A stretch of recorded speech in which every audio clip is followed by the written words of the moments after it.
Sebenarnya gue males mau bahas handphone ini, tapi gue penasaran juga. Ini adalah iQOO Z7 5G.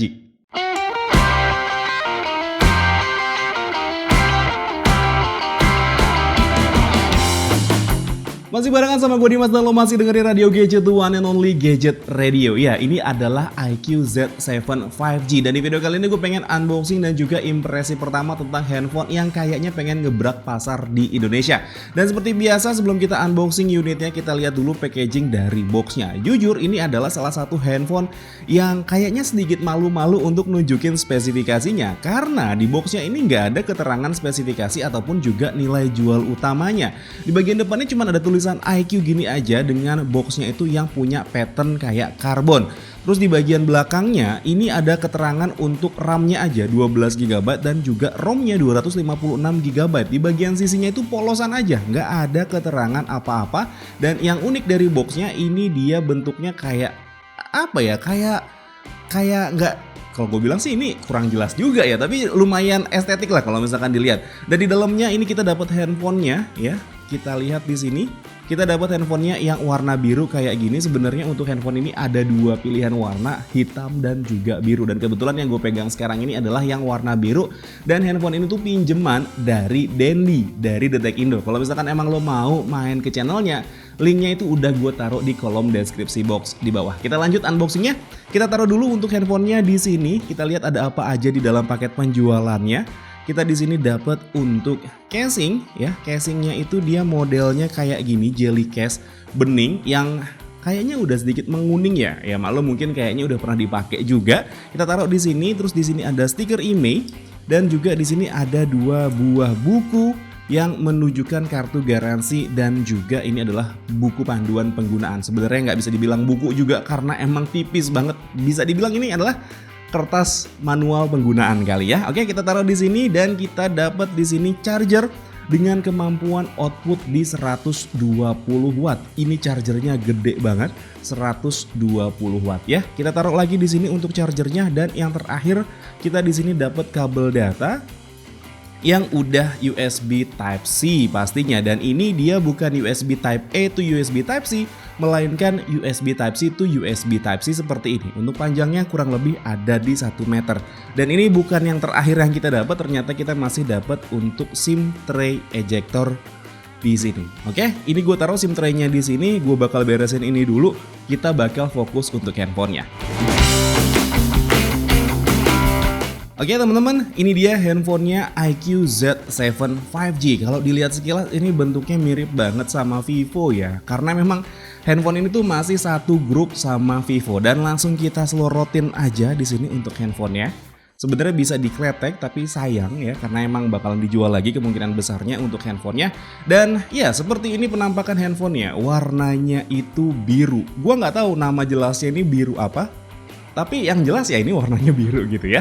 Oke, kita lanjut untuk tour handphonenya dulu. Di bagian belakang ini ada tulisan iQOO di bagian bawahnya. Terus juga ini bagian belakangnya ini backdoornya dia terbuat dari plastik aja. Ada dua buah kamera di bagian belakang sini. Yang jujur karena nggak ada spesifikasinya di bagian boxnya. Jadi gue juga nggak tahu ini berapa. Dan alhasil gue harus nyontek dulu nih di sini untuk kameranya. Oke, jadi untuk kameranya dia di sini untuk yang bagian depan itu ada di 16 megapiksel, sedangkan untuk di bagian belakang itu ada di 64 megapiksel plus 2 megapiksel, dan juga ada keterangan di sini OIS fotografi high definition dan juga ada LED flash di bagian sana.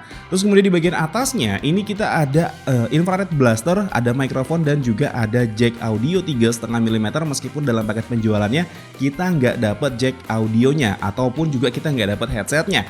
Terus kemudian di bagian sisi sebelah kirinya ini polosan aja, nggak ada apa-apa, sedangkan di bagian sebelah kanannya ini ada tombol power yang berfungsi juga sekaligus sebagai fingerprint.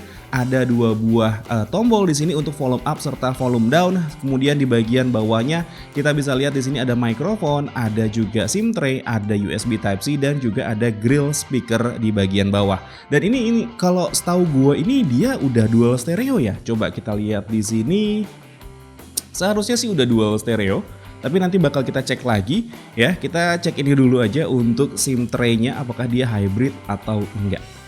Oke, jadi untuk SIM tray-nya ini dia tidak hybrid ya. Jadi lo cuman bisa pakai dua buah SIM card tanpa micro SD yang bisa lo pasang. Tapi untuk RAM-nya dan internal storage-nya yang 256 GB juga harusnya udah gede banget dan cukup ya. Karena gue sendiri pakai handphone dengan kapasitas penyimpanan di 256 GB itu udah cukup banget. Oke, seperti ini. Untuk di bagian depannya ini ada layar dan juga ada kamera yang bentukannya punch hole seperti ini, dan dia sudah dapat anti gores bawaan juga. Oke, ini gue mau nyalain dulu handphonenya dan setup serta install beberapa aplikasi di handphone ini. Kita bakal lanjut lagi. Oke?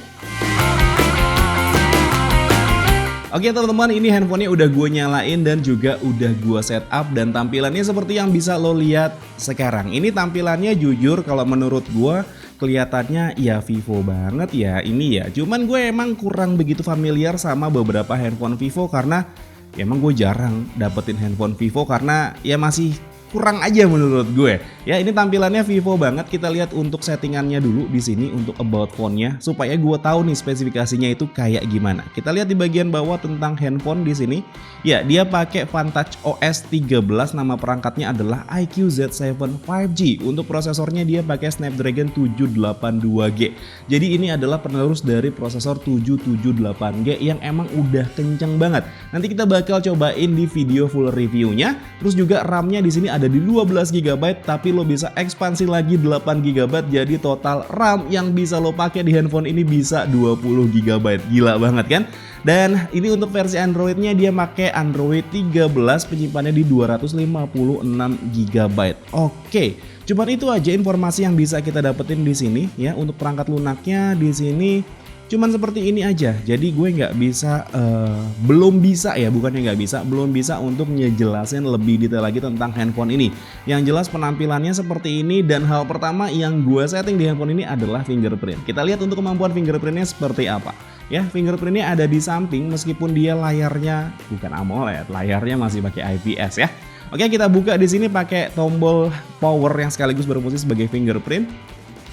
Oke, dia fingerprintnya lumayan cepet ya. Jadi lumayan cepet nih untuk fingerprintnya. Kita cobain pakai fingerprint satu lagi. Oke, dan dia ini lumayan cepat, bahkan bisa dibilang sangat cepat.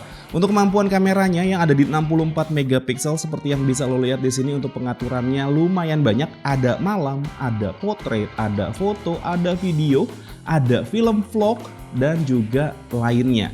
Oke, untuk lainnya di sini ada keterangan 64 megapiksel. Jadi kalau misalkan emang lo mau pakai kamera yang 64 megapiksel itu lo harus aktifin di menu lainnya ya. Terus di sini ada panorama, ada dokumen, gerak lambat, selang waktu, ada bulan super. Mungkin dia bisa dipakai untuk foto bulan. Nanti kita bakal coba juga kalau misalkan kondisi bulannya lagi bagus. Terus juga di sini ada pro, ada olahraga, ada stiker AR, ada tampilan ganda, dan juga ada foto live ya. Foto live itu mirip-mirip kayak punyanya iPhone. Terus kemudian untuk videonya di sini dia bisa rekam hingga resolusi 4K di 30 fps. Kalau misalkan ini gua geser di 60 fps, dia langsung pindah ke Full HD 1080p 60 fps, dan juga dia bisa rekam di resolusi 720p di 30 dan juga 60 fps. Ini agak jarang ya. Biasanya untuk 720p itu gue nemuin cuman bisa di resolusi, bukan resolusi, cuma bisa di frame rate 30 fps. Tapi di handphone ini bisa 720p 60 fps. Untuk kemampuan kamera depannya, kita lihat di sini untuk kamera depannya. Oke. Ya, di sini dia bisa rekam mentoknya ada di 1080p 30 fps aja ya. Resolusi utamanya ada di 16 megapiksel. Dia bisa rekam di resolusi 1080p 30 fps dan juga 720p 30 fps. Untuk kemampuan fotografinya kita cobain sebentar di sini untuk foto beberapa objek yang ada di sini. Oke. Oke, seperti itu hasilnya untuk foto benda. Kita coba untuk foto tanaman, ini artificial, tanaman bohong-bohongan. Oke, jadi seperti itu untuk hasil kameranya, untuk kamera belakangnya. Sedangkan untuk kamera depannya di sini, oke, jadi seperti ini hasil kamera depannya. Oke, dan kita cobain untuk potret kamera depan. Oke, jadi seperti itu teman-teman untuk kemampuan hasil kameranya. Belum bisa gue omongin banyak karena emang baru banget gue pegang handphonenya. Dan iya, gue cuman mau cobain unboxing dan juga impresi pertama tentang handphone yang satu ini. Ya, jadi impresi pertama gue untuk handphone yang satu ini, desainnya Vivo banget ya. Desainnya Vivo banget, terus dia berat, lumayan berat handphonenya. Dan berasa pas megang handphone ini tuh gue sih ngerasainnya agak sedikit kurang mewah ya. Kurang begitu mencerminkan handphone Vivo yang biasanya itu punya desain yang bagus, terus juga feel pegangnya itu yang mewah banget. Ini gue ngerasanya agak sedikit kurang mewah. Tapi nanti kita bakal coba kemampuannya seperti apa. Kita ajak buat main game, kita ajak fotografi, kita ajak buat videografi, dan juga ya kepake untuk kebutuhan sehari-hari tuh kayak gimana. Dan mungkin segini dulu aja cerita gue untuk unboxing dan juga impresi pertama gue untuk iQOO Z7 5G. Kalau misalkan emang lo suka sama videonya, boleh di like dan di subscribe channel gue. Tapi kalau misalkan emang gak suka, boleh di dislike aja. Akhir kata gue Dimas undur diri, sampai ketemu lagi di siaran-siaran berikutnya. Assalamualaikum warahmatullahi wabarakatuh. Dadah.